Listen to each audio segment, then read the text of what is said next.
We will be live in 7 minutes.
Disney Navigators, a Cynics Guide, live for our 10th episode, will be live in just 5 minutes.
In just 3 minutes, the nighttime extravaganza of Disney Navigators, a Cynics Guide, will begin. During our show, lower lighting levels may make it hard to move around the park.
We're gathered here tonight around the fire as people have done for thousands of years for Disney Navigators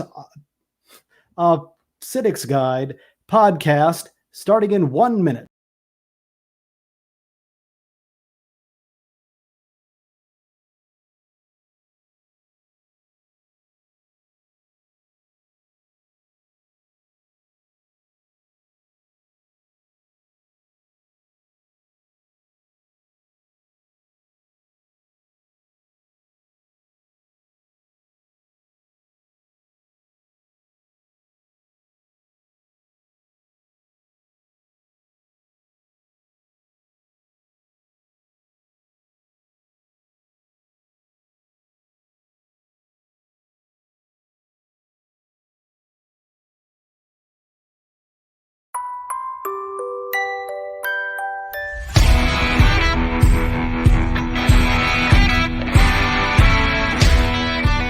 Greetings, Disney Cynics. Do you find your blood pressure is soaring?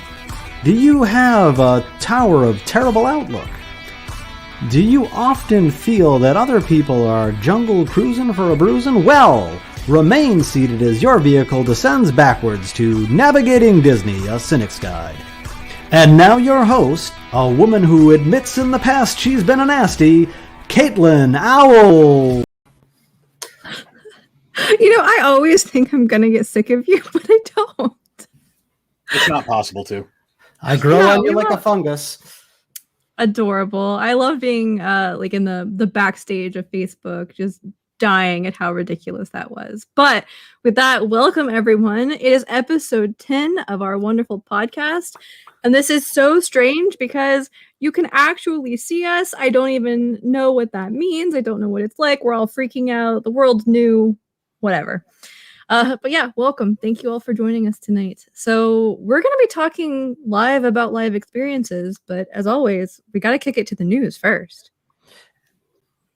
And now, bringing you your Disney Cynic News. This is DCN. Lots to cover this week, so without any further ado, let's get right into it. But first, so smooth. Mask restrictions have been lifted for PhotoPass locations throughout Walt Disney World, starting officially on April 8th, but seen as soon as the 7th. Until now, masks were required even for PhotoPasses. So what do you think, guys? Are you going to go with your photographs? You're going to go maskless? Spring break. I mean, you're right? It's basically like you're flashing people at this point.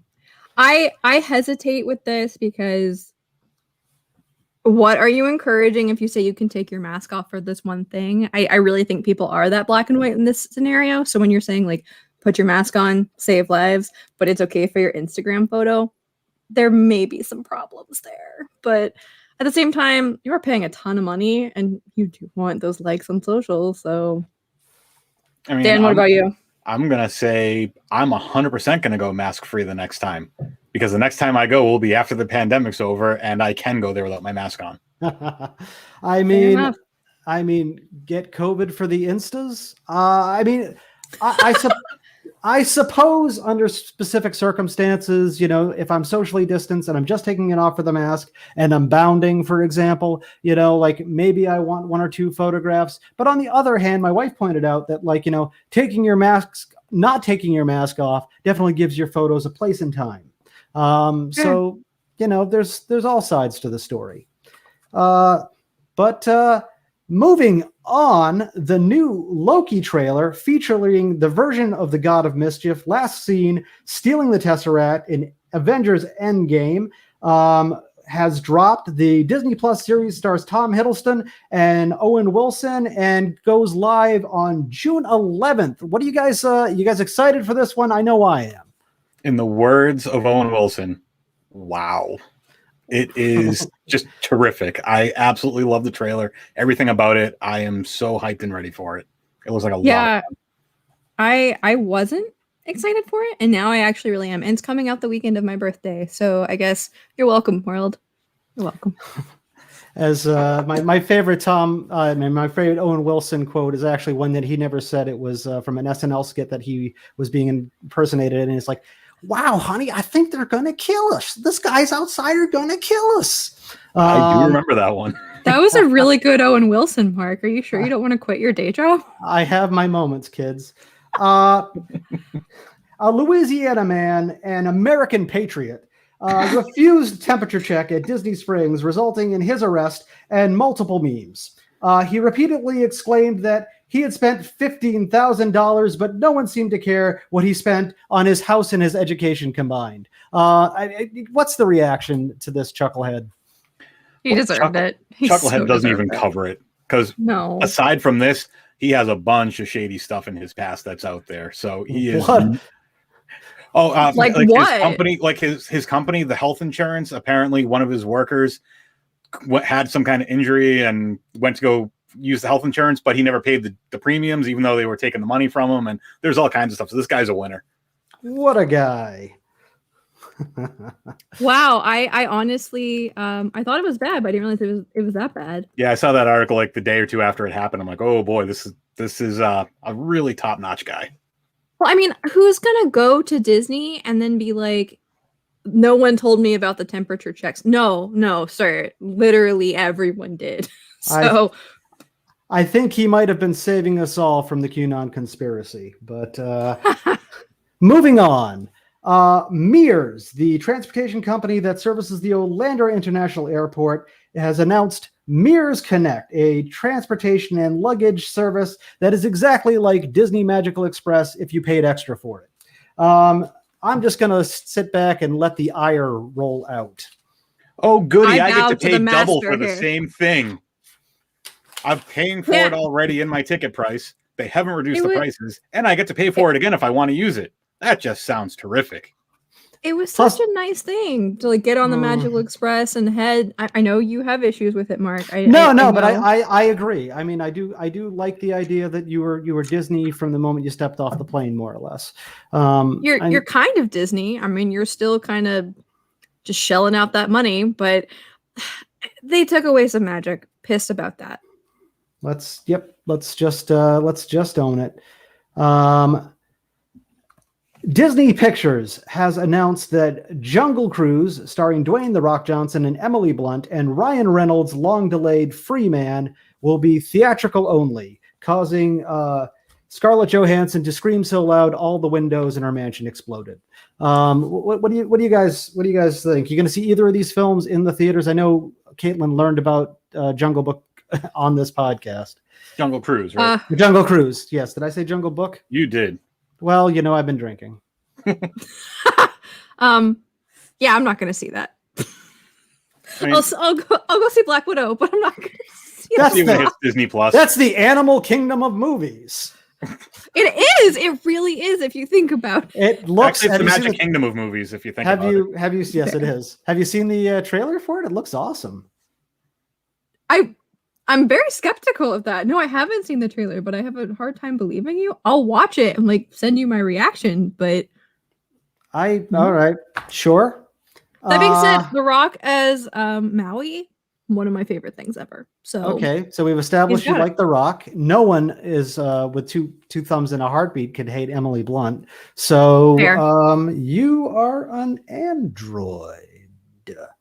The beloved Club Cool will return to Epcot this summer, bringing joy to anyone who loves Beverly, the stomach bile flavored soda soft drink of Italy. You guys, Caitlin, I doubt you ever got to experience Club Cool. No, I didn't, but it was like on my retroactive Disney bucket list, if that's a thing. If you ever mastered time travel. Right. No, I'm working on it. I want to be a Time Lord. That's my true profession.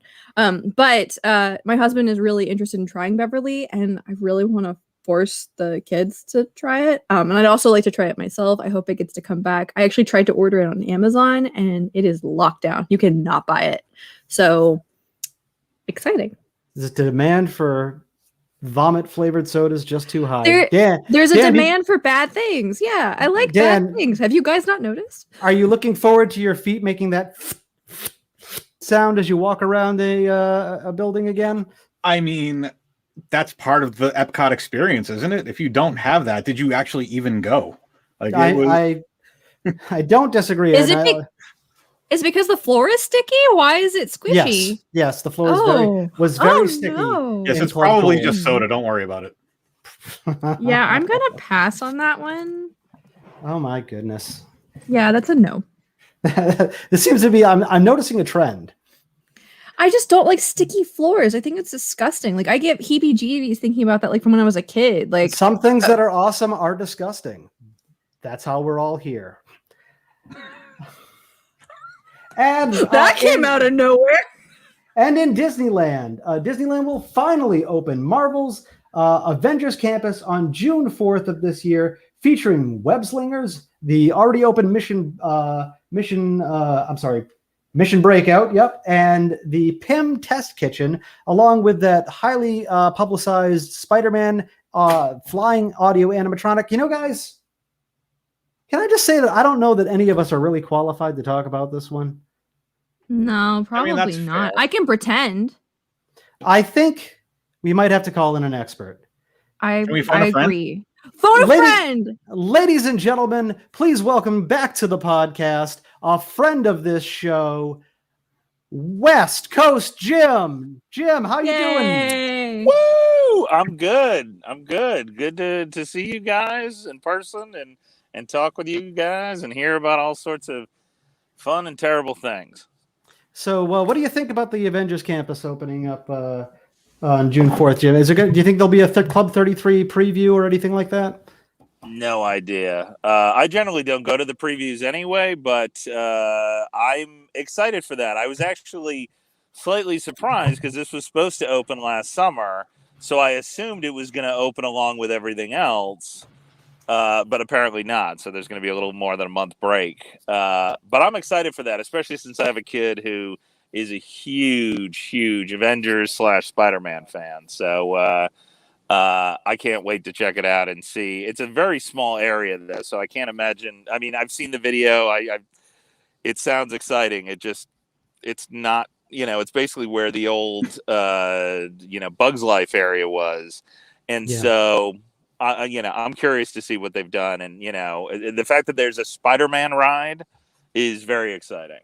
Yes, and a Spider-Man ride that's been updated since the mid '90s. Yes. I'm looking at you, Universal. Right. Anybody I else have cast any? shade. Has anybody else got any reaction to Avengers Campus opening up? I'm not getting out to the West Coast soon. I mean, I'm excited to see it whenever the next time I get out there is. Yeah. Just something different, new way to be immersive in the universe because I loved Marvel growing up. So to me, that would just be great. But it'll be when I get there type of thing. Yeah. Sure. I think this is giving us more encouragement to just plan another random trip, Dan. Okay, done. Okay, we're going. And last but not least, folks, listen, in best podcast ever news, Disney Navigators, a Cynics Guide, has reached a milestone of 10 episodes. And before we continue, I think it's kind of important that we take this time to just take a look back. Greetings, Disney Cynics. And I'm pretty sure I called it a cult. Disney, the ever-watching overlord, has cameras everywhere. Oh, well, thank you so much. It's lovely to meet you. Also, are you a bat? What? All right. Well, Disney restaurant. Hoop-de-doo review. The Disney turkey leg. Oh. A piece of meat that you could easily club a child to death with. With your allergy, are you gonna die?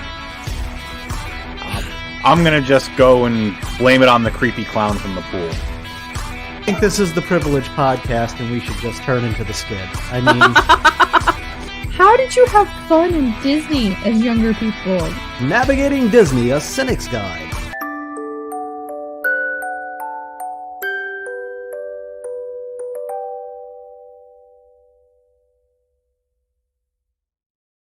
And with that, that's the news. back over to you, Caitlin. How do I top that? How do I follow that, Mark? Why would you do that to me? Eva. Because you're a professional. You can do this. I really can't. I don't know what I'm doing most of the time. All right, so we're live. Can we Anything make could sure that happen. that's part? Can we make sure that that's part of the 25th episode? Sure. This is all just fodder. So we're live. Anything could happen. I'm expecting my dog to go crazy at any moment. My cat could attack me at this point because that's just who he is. You know, Mickey could literally show up. We don't know. Probably He not did. gonna Look, happen. he's above my head. Oh, yeah. He's here. Hi, Mickey. So we're going to talk about live experiences tonight. So we've all had some interesting things happen in Disney, but specifically talking about live shows and our experiences with them.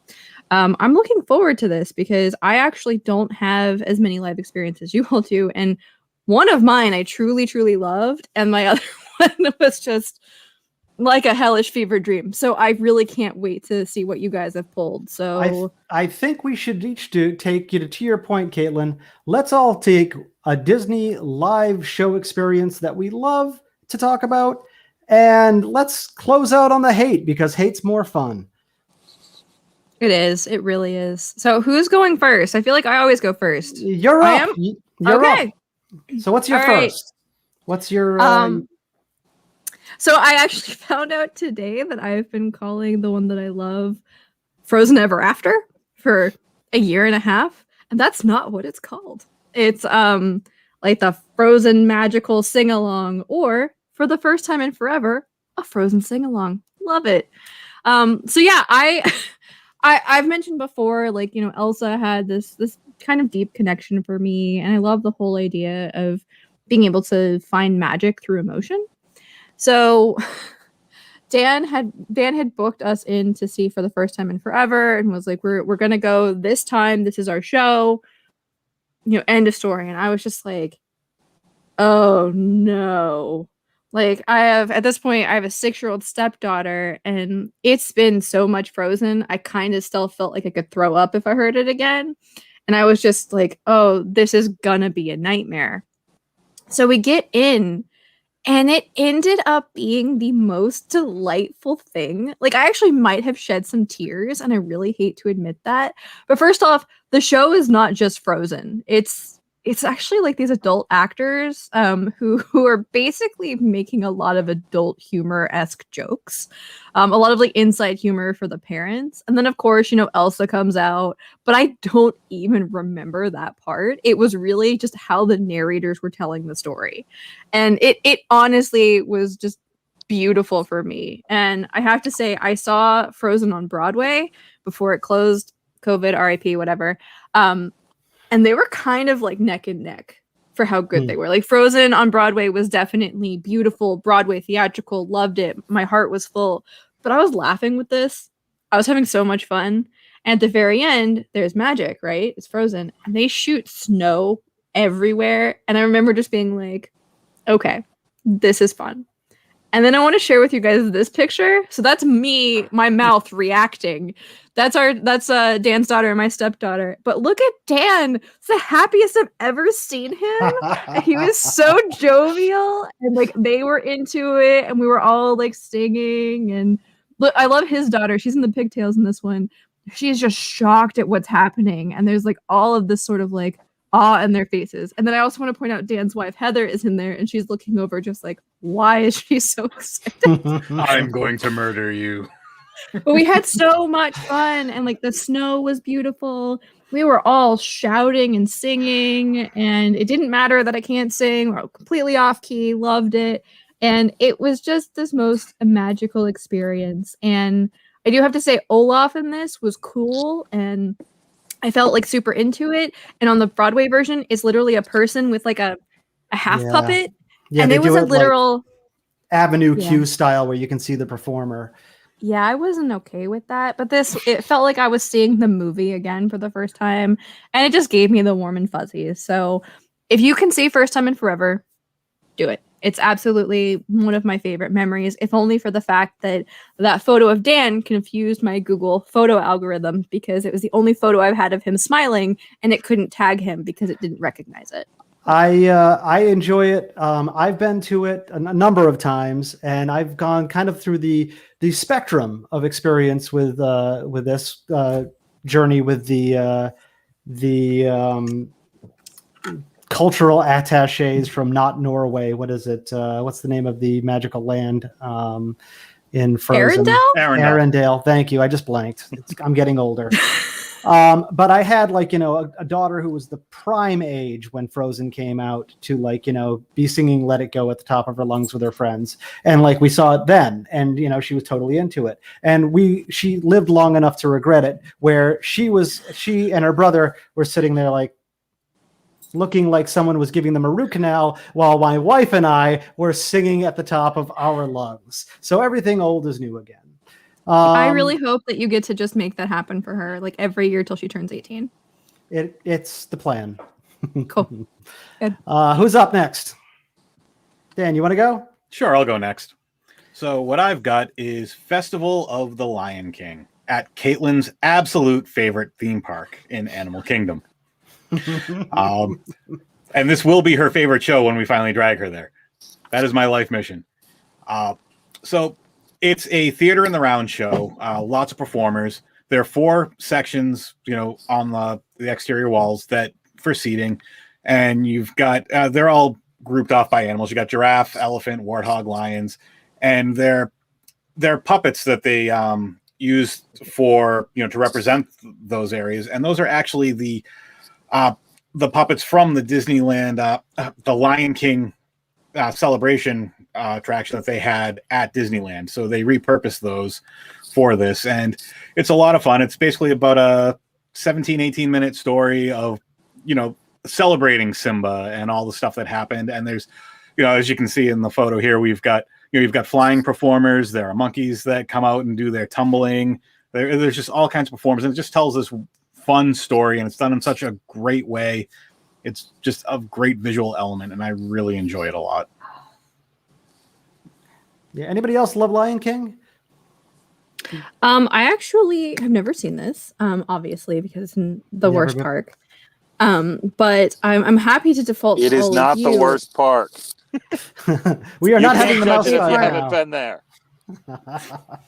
It's a half-day park. It is a full day park. Jim, do you So- I know this is your favorite park. Are you a big fan of the Festival of the Lion King? As much as I can be. I will say the live shows are definitely not the reason I go, and I more put up with them than I do really love them. But both of the ones that you guys have mentioned are pretty solid. The Lion King one is pretty solid. It's kind of a variation of what they do in Disneyland out here at California Adventure, where they had Aladdin for years, and now they have Frozen, and it's like a half version of the actual Broadway version. I don't think it's technically that, but it's that same kind of the Lion King one, even though I've never seen it on Broadway, I guess. But what I know about it, it's that same kind of style of thing, and it's very impressive. Yeah, I like that it's kind of a hybrid between they're not trying to retell the story of the Lion King, but instead they service the kids with the characters, but mainly it's almost like a Cirque du Soleil style acrobat show with fire spinning and a bunch of really cool effects. So have any of you seen the Lion King Broadway production? Yes. Okay. Controversial opinion. I hated it. So would I like this show? There's no no comparison. Yeah. Okay, cool. That's great then. They're not the same thing.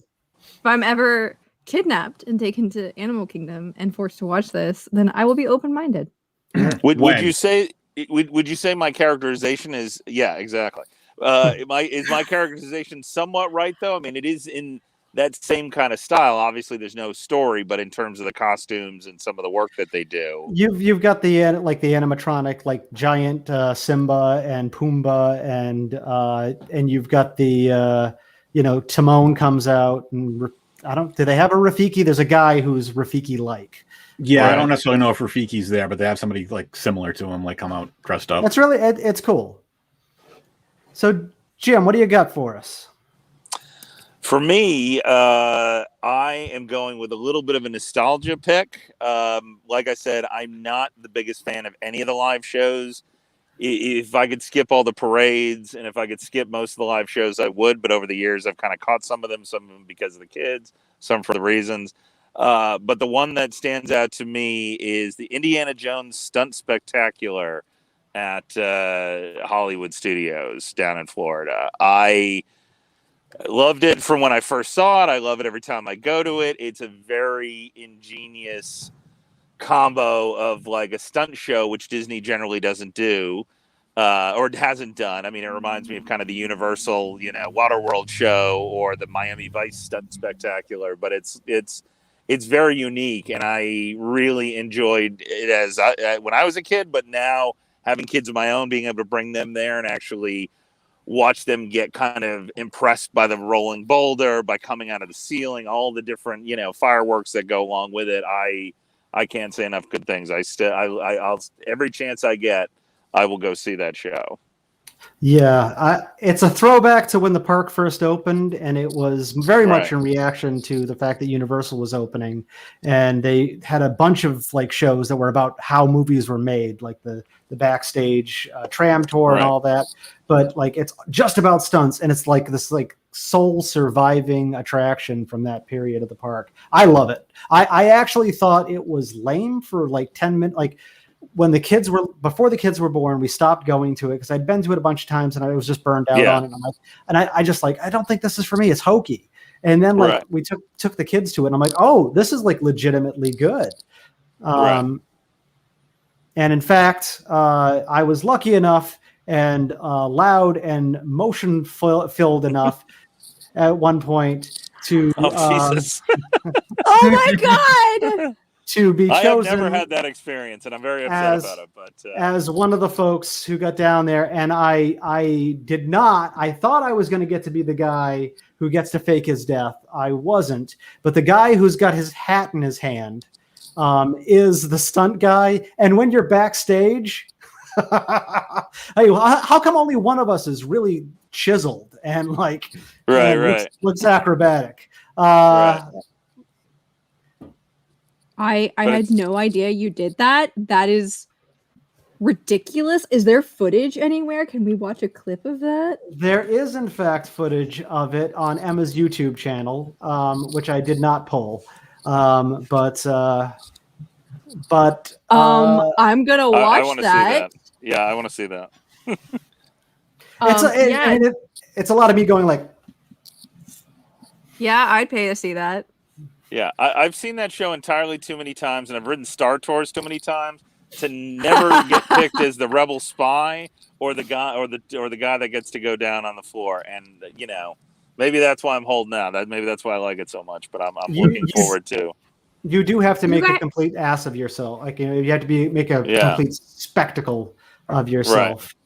Right. See, hard pass for me. I don't like shows like that. I hate interactive shows where and we'll get someone from the audience. I'm like. I'm not well, here. They're not going to pick you randomly, and like there's a there's a lot of people in the audience, so it's not. Thank God. So have you seen that show, Caitlin? I haven't. It's one of my top on my list because I love Indiana Jones. The 3 movies are amazing. Right. And then there was a 4th. Right. No, there are 3, sir. No, I always really love them. I think that we all had this phase as a kid where we're we wanted to be indie, right? Like you wanted to go and have the adventures and everything. And so I love that they do that. I'm always super interested by the ball. I don't know why, but 1, it makes me think of Indiana Jones. 2, it makes me think of Crash Bandicoot, the video game. And so it brings up all this nostalgia for me. I wish I had thought of this. So it's better footage than me in indie. After we went and saw the show for the first time, not the time I went up, Jack got an indie kit outside. It was one of the few places in Disney you could buy it was an orange pistol, a whip, a machete, and a foam rubber fedora, and maybe a couple other things. And that we have footage of him in and he was 2, and he's in his underwear that night. and he's got like, and he's sticking the holster into his underwear, the gun into his underwear, and he's Right. like, and he keeps cracking the whip, and he's like, ha, ha, Yeah. and you hear Carrie go, "It's time to put on some pajamas so you can go to bed," and he's like, "No," and she's like, "Do you want to be like Indiana Jones?" He's like, "No, I want to be like Daddy," and I'm like, Yeah. "What?" because of my long and like dumb. Yeah, presence. no, So I didn't clearly, you've know done that in your underwear in front of him before. So I- he's- Yeah, Yeah, he was exactly. mimicking it. Little. It turns out he wanted to sleep in his boxers, Oh, Oh. okay. but that's not how it read.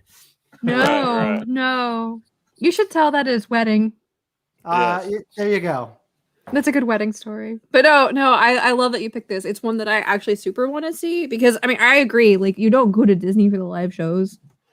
I feel like the shows that I Yeah. have seen have been in between. Like, you know, like when I've gone to Broadway, it's been like I know I'm getting something big if I see a Disney show.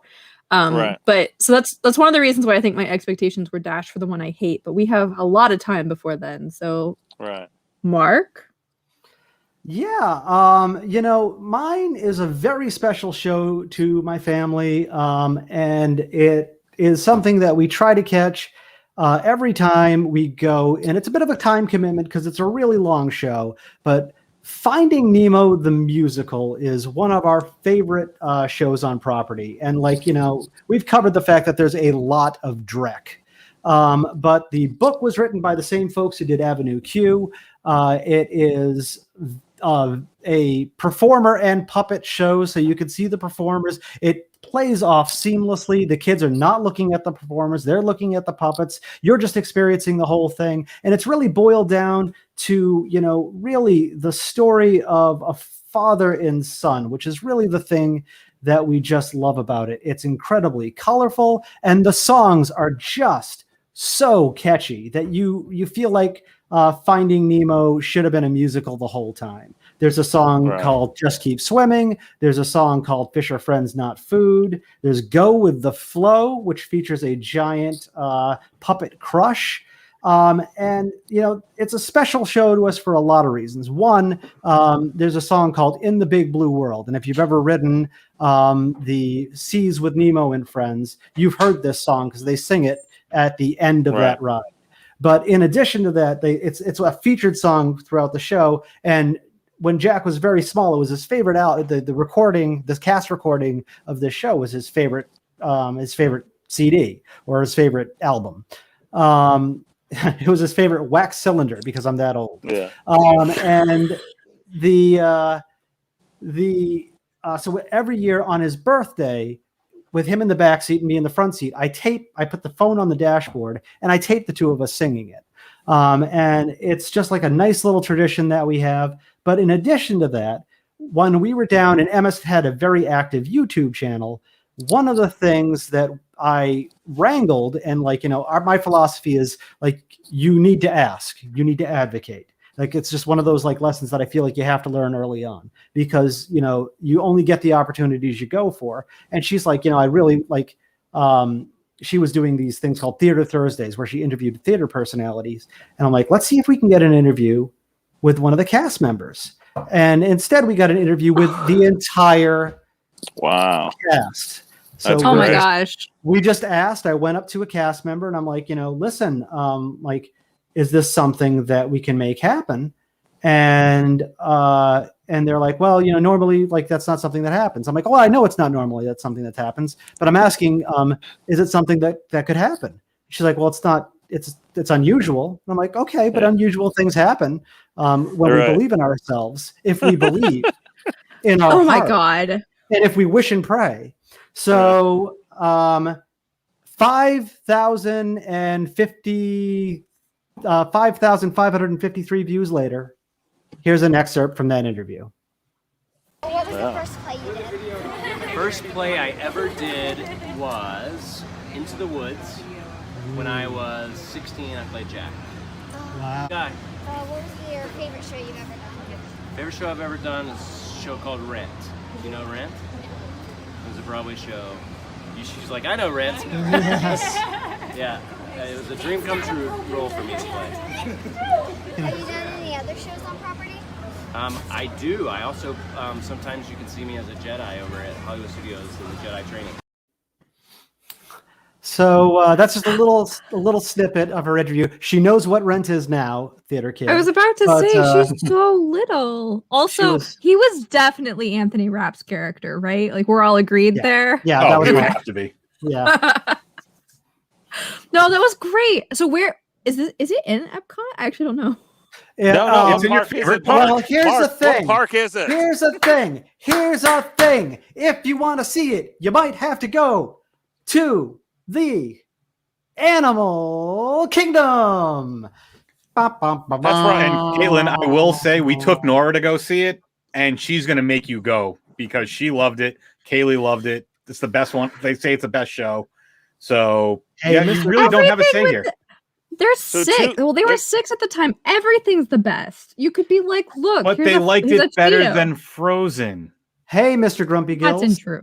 Life's full of little spills. Don't throw your fins up in disgust. What's the sense of floating there, not going anywhere? Just swish your tail, dive on in, and trust that if we just keep swimming, life isn't all that grim. Hey, who wants to? So let me get this straight though. So two of the best live shows from this group No, that's of up for people debate. are That's up for at- debate. It's really not. No. It really. I mean, no. They stated it. It's done. Two All of right, them. so two. West Coast Jim, if you want to go with this using your own logic, you've said you don't go to Disney for the live shows, and the only park that has the good live shows is the one that I say isn't worth going to. So, But you don't So- know because you haven't been there.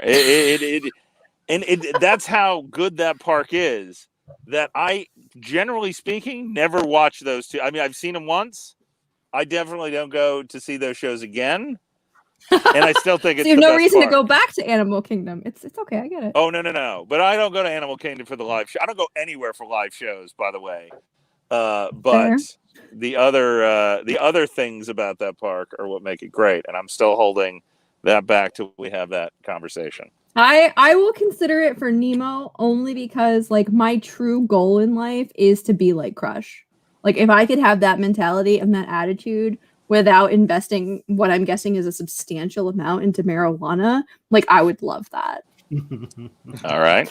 He was originally supposed to be sort of a guru-ish hippie type character. I mean, he was like a surfer type of character, but he was supposed to be more like a Dennis Hopper from Gotcha.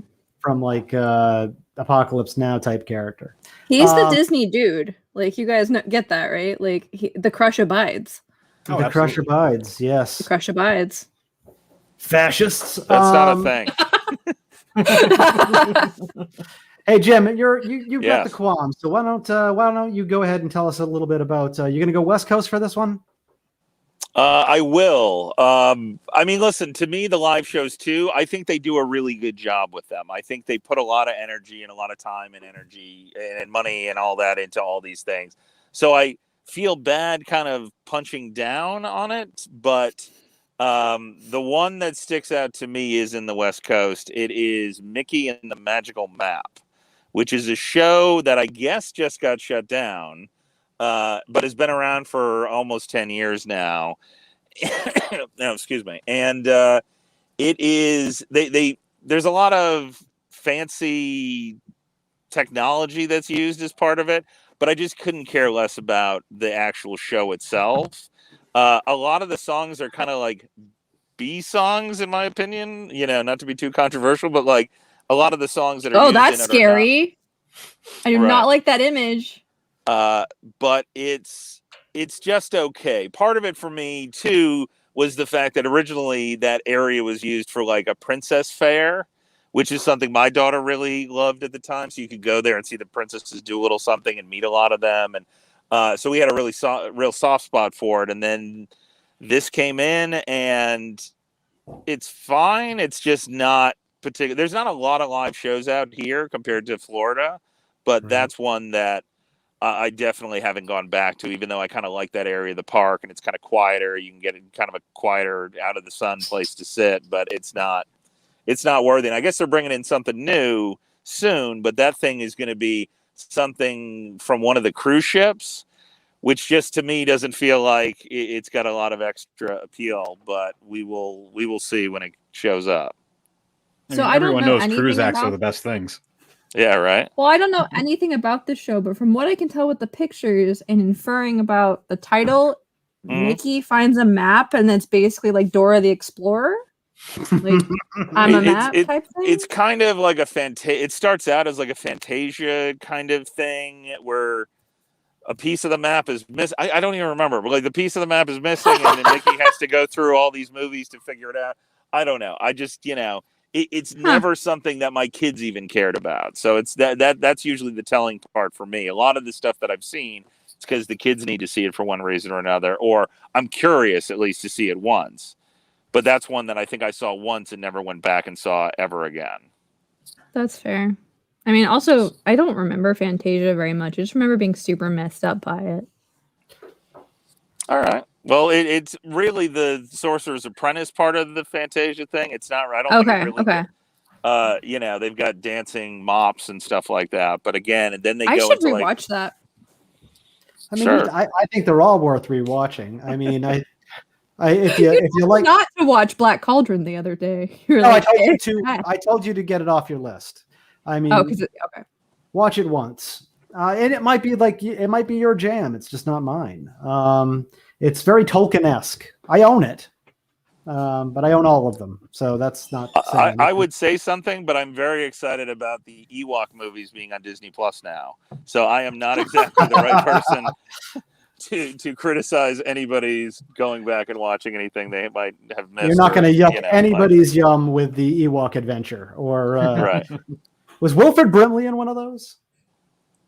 I feel like he was. Yeah, he was. I think he was, but I don't remember for sure. The day they showed up. Go ahead. This is my Wilford Brimley impression. You know what? She goes to her mailbox. You know what she finds? Ewoks, son. That's good. That's a good pull. There you go. I think the first time I was really introduced to him was that, and then everybody's like, "Oh, he's that guy from Cocoon or from the Oatmeal ads." I was like, "I don't know, he's pretty scary."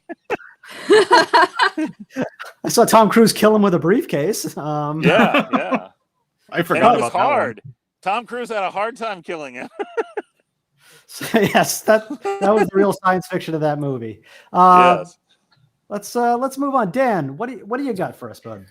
So the one that I could completely do away with and wouldn't miss it at all is Voyage of the Little Mermaid. It's a very condensed telling of the story of Little Mermaid. It's live action. There's some puppets. There's some, laser shows, music, but their big thing is that there's the 4D effect of there's raining and, there's just water splashes everywhere. And from the second you walk in there, you can tell this is a 30-year-old attraction. It smells mildewy. Is the thing of nightmares. Look at that. It's like, my God. I mean, this opened up literally 30 years ago, and it hasn't really been updated. It's the same thing. The theater's run down. The show is just kind of meh. It's just nothing about it. With everything that's been revamped at Hollywood Studios, there's really nothing grabbing about it whatsoever. The lobby looks like a 1970s Long John Silver's. Yep, that too. Now, does it smell like one? It smells like mildew. It does have a dank smell.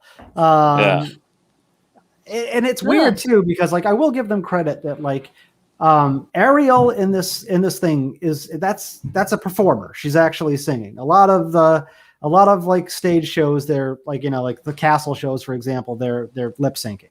But say it ain't so. Nothing can get past that and the lasers. I think that's the lasers that really dates it for me for some reason. Nothing says the 80s like a laser porpoise on the wall. Right. I'm super excited to see this now. But what's life without porpoise? Mark.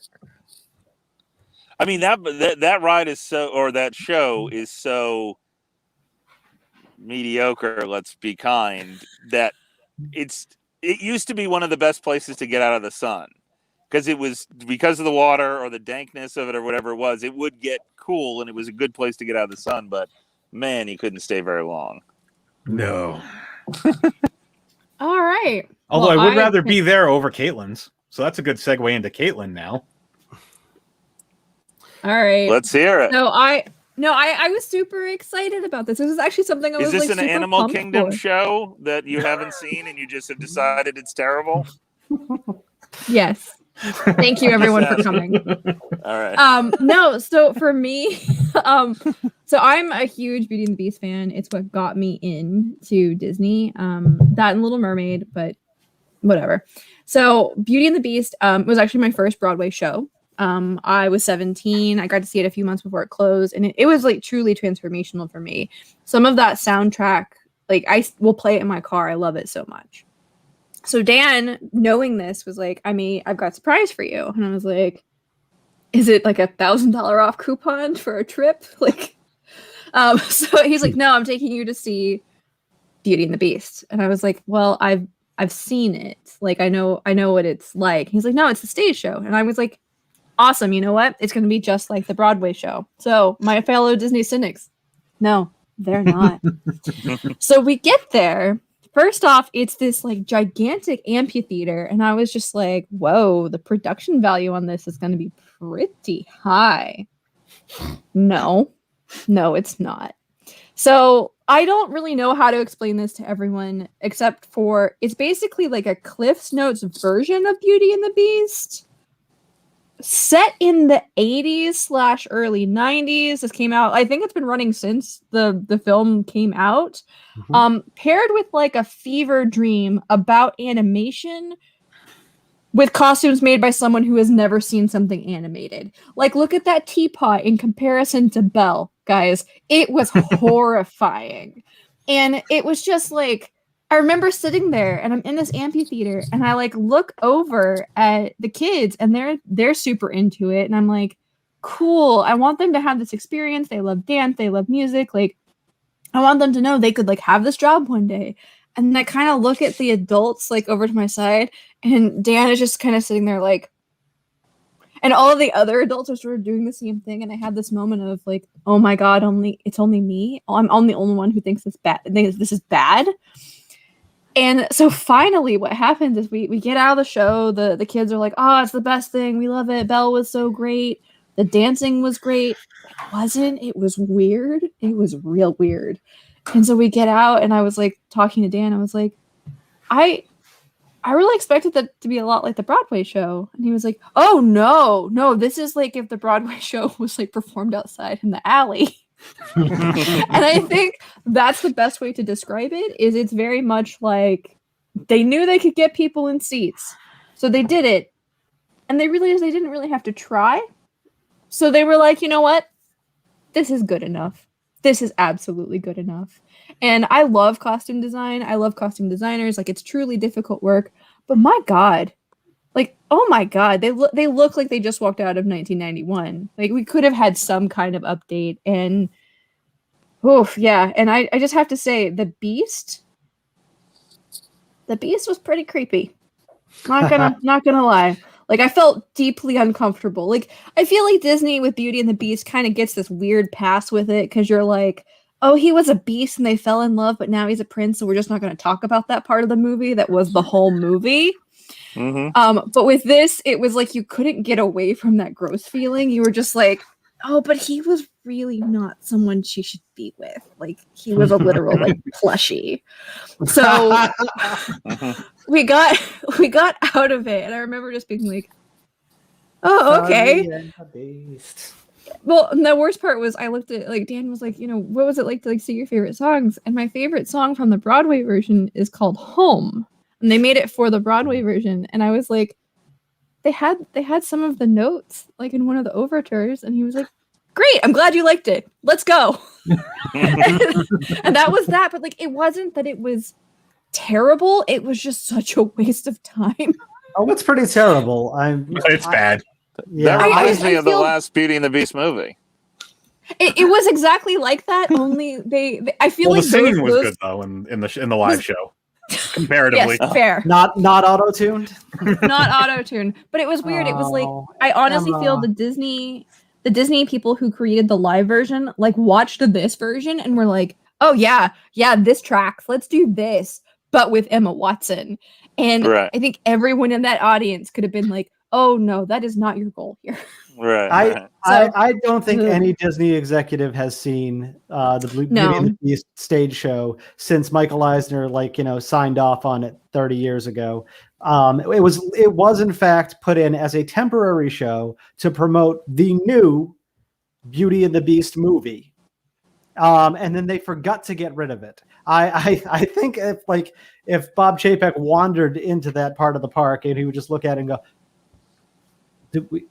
Did we put this? Did we? We did. It's an easy place to miss too, because it's in that weird, you just see the kind of sign. You're like, Thank oh, is there God. something over there? Holy shit, there's a whole other place, Yeah, it was exactly like that. And it was just, the theater was beautiful. I was excited about that, but I would have actually liked that time back. I would have liked that. Why don't I remember the theater being beautiful? Because you were probably horrified by Mrs. Potts in your fever dream. I remember that just being a big amphitheater, but maybe I thought it was beautiful in the fact that I just like outdoor theaters, so that could just be me. Yeah, it's kind of neat looking. It definitely sets you up for something you don't get. Yeah, I feel like you may have had a different experience. You didn't actually see Beauty and the Beast. I just saw. Isn't that where they used to have Fantasmic? No, it's in the same area.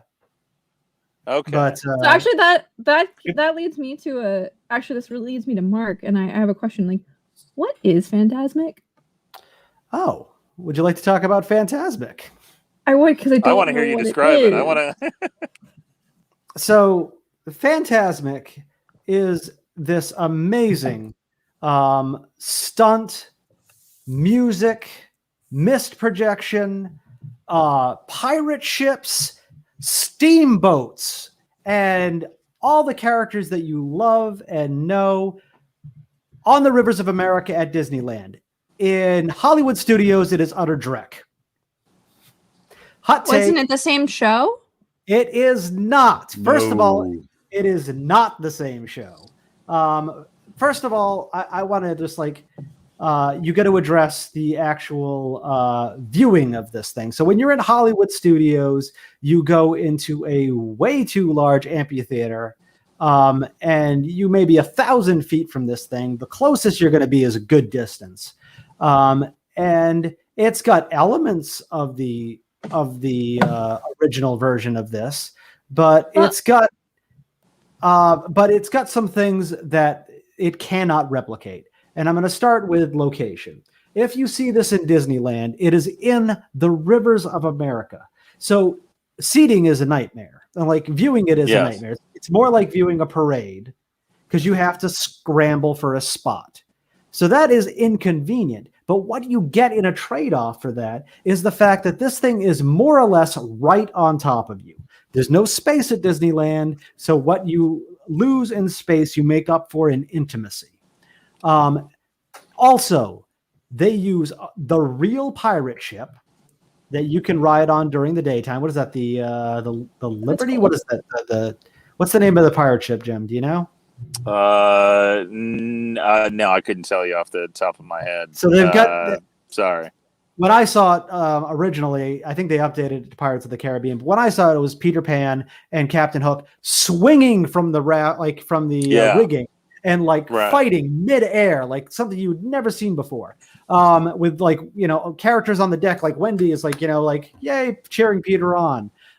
When that goes away, everything that comes out is right on top of you, including all the projections and the stunts. And Maleficent comes out and she's ginormous and she's towering over you. The scale is completely thrown out of whack when you're in Hollywood Studios. In addition to that, you know how they say sometimes less is more?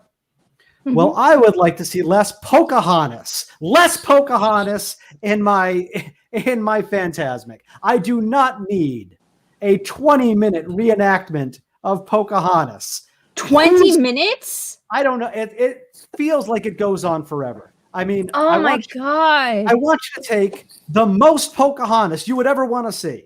Now I want you to triple it and add 5, and you're still not close to are they still on Pocahontas?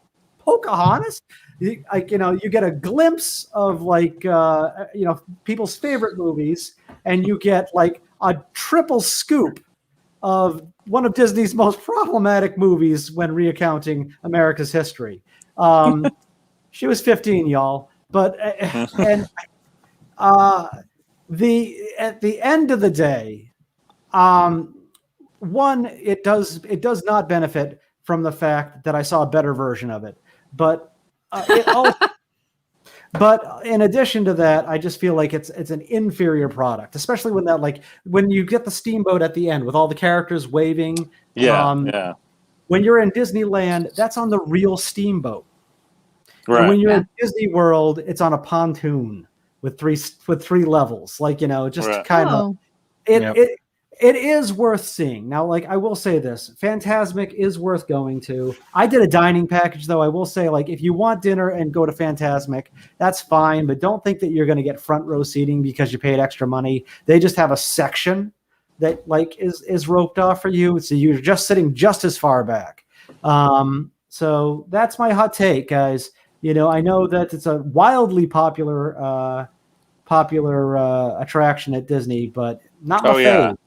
I mean, just to say it out here, people will. I mean, it doesn't start until night, and people will start to line up and get their seats by lunchtime, 2:00, 3:00. There's parts of the riverbank, where the show is going to happen that are cordoned off and that are held by people that long. So, I don't quite. I think Fantasmic's great out in California. I remember sitting at the one in Hollywood and just thinking it kind of sat there. So I think that's an interesting way of looking at it, that it's it's much more immersive and you feel like you're part of it. And, but there are some kind of hinky points to it out here as well. There's the whole thing is like some kind of a weird drug trip a little bit because it's bouncing all over the place and there's dancing ghosts and all this other stuff at different moments. But it's also, when it works and when it works right, it's very, very cool to see. So is it still running? The one out here is. I don't know in Florida. Not during COVID, but yeah, it's right. Oh, so I thought it'll be back. We just look over the wall.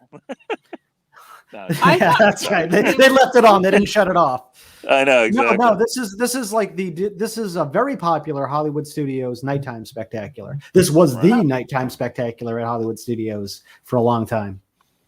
Yeah, I guess I was confusing it with the fact that Epcot's getting a new show. I thought it was Fantasmic for some reason, but no. Okay. No, totally different. Epcot's replacing Epcot Illuminations. Mark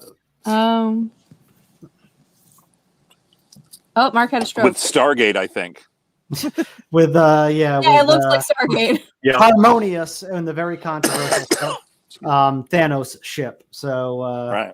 Last scene being why would you recorded want by to Iron Man. Crossworld Showcase when you can look at giant metal sculptures? They're doing well. Exactly. I mean, let's reserve judgment until the fountains are working and But I will get to say see the thing Harmonious. The thing that concerns me about it is what they did out here, because we have World of Color out here, which they do on the boardwalk in California Adventure, and they just basically made this lake in the middle of the place, which was kind of neat and worked with everything. But then they decided to bring in World of Color, and now that lake is basically, it just has all these metal things sticking out of it. So it just looks like it's waiting for World of Color, and during the day, it just looks like an eyesore. So I hope that's not the case in Epcot, because I think that's a really, really cool lake there, and I'd hate to see it be ruined by pyrotechnic stuff they need. They can't do what they did with the Earth for Illuminations, Reflections of Earth, where they would drag it in and drag it out, because they would have to shut down the bridge on the way to Norway for an hour a day, and that's just not plausible. Well, then shove it over there, even if it looks ugly. Get it out of the middle of the place. But, that's just me. It's just Daniel, this idea, just in the all knowing quest of Disney to make everything so amazing. It's like they sometimes step on the good stuff on the way to making it great. And like the parades out here, for instance, are part of the reason I want to see them gone is because the entire place gets locked up because there's not a lot of room. So every time a parade comes through, oh my God, you got to just sit there and wait for it to pass. I know that feeling. I would rather they got rid of it completely than keep it going and making it such a pain. But that's just me. Dan, you got any takes on Fantasmic before we Yeah, I had seen the East Coast one first, so as my first exposure to Phantasmic, I enjoyed it for what it was. Saw the West Coast one, and I'm like, wow, East Coast is not nearly as good. So I mean, it's good in and of itself, and especially if you have nothing to compare it to, it's completely fine. But once you know, you know, and that's it. If you don't know, now you know. Dan, are you gonna watch it with me and go back? Of course. Okay. And I think that's it. So thank you guys for taking this journey of 10 episodes with us. Thank you for putting up with us for 10 episodes. That face is a man who has seen everything with us. I think he's still with us because there's a pandemic and he's got nothing better to do. Yeah, the second he's like ready to leave, he's like, bye. Navigate this type thing. Yeah. Right. Gonna make like my dad and get smokes and just never come back. Oh. I've been on my best behavior, sir. You have not. I know, but I know, where the threshold is. No, thank you guys for coming. Jim, thanks for joining us yet again. Thank you for having me. Yeah, thanks, Jim. It's nice for to wrap the these Animal Kingdom episode. I mean, the thing is, we have to get through the pandemic first. Jim, I feel like we need to tell you when we're gonna go so that you can just be there and watch it all unfold. Just meet us, and then at the end, and be like, "I told you so." Yeah, no, I'll do that in spades. I mean, listen, if your thing was like, you know what, I miss Animal Kingdom, I'll check it out next time I go when the pandemic's over, we wouldn't be having this beef. But the fact that it's true. You are so negative on it, and I feel like I have to be negative on something. I mean, you could say she's being cynical. I mean, it is the title of the podcast, yeah. Listen, there's cynical and then there's headstrong, let's say. No, I think those work together, sir. No, I'm looking forward to Not on this one. Going into Animal Kingdom and then like someone jumping out with a GoPro and being like, "This is what you have to do. Is we have to follow you around." And also Jim's hiding in a bush and Mark's over here laughing at you with a rhino. Like I'm expecting that at this point. I'm honestly worried. What? We've already established that you don't have to worry about me laughing at you when you're at Disney World. There, because we're never going to see you. Because I'm in another park. Yeah, fair enough. No, I'm looking forward to it. But, I love this. Mark, thank you for putting together that ridiculous clip at the beginning. That totally made my heart happy. That was great. Thanks for doing this with us. I mean, we're having fun, right? You guys are having fun. I'm having fun. That's what this feeling is. A blast. It's so hard to tell. But with that, I feel like we would. I feel like in like true fashion, we would be like, oh, and next time we're gonna do this. And I'm kind of getting vibes from Mark. He wants to be like, and next time I quit. But ladies and gentlemen, we already have our next topic. We're going to be talking about character encounters for episode 11. And I'm very excited about this because if you follow me on social media, my profile picture for a year was me giving cheese to Darth Vader. So please know, like, character encounters are some of my favorite things. They're one of the things that actually converted me to not being such a cynic. Definitely still a cynic towards Animal Kingdom, but a little bit better than I used to be. Why do you always put me in the position like I made Animal Kingdom or something? But it's like you say these things. I don't know you didn't. I didn't. No, Joe Rody. Exactly. It's surprise. That's a special announcement, everyone. That's right. right. Thank you all so much, and thank you to everyone who joined us tonight. I've been getting comments on my phone. I'm sorry we couldn't answer any comments like live because we had to focus on this. We would have been here for days. But with that, thank you all so much. Thank you to everyone who has listened to us, supported us. Thank you for the kiddos out there who have been listening to us. And I just from the bottom of my heart, thank you. Do you guys have anything to say? Stay magical, people. And then we just moonwalk out? Please stand clear of the doors. And then we would just leave. Please stand clear of the doors. All right, everyone, return to your Fridays in the pandemic. We're going to go have a drink. Thanks, guys. We hope you've enjoyed this episode of Navigating Disney, a Cynic's Guide. Our producer is Caitlin Owl. Our sound engineer is Mark Sheldon. Our show is hosted by Caitlin Isle and features Dan Maselli and Mark Sheldon. For additional information, blog posts, updates, and more, go to DisneyNavigators.com or follow us on Facebook.com/DisneyNavigators, Twitter @DisneyNav, and on Instagram @Disney_Navigators. Disney Navigators, a Cynics guide, and all related media are not affiliated with the Walt Disney Company or any of its subsidiaries or affiliates. Thank you for listening, and we'll see you real soon.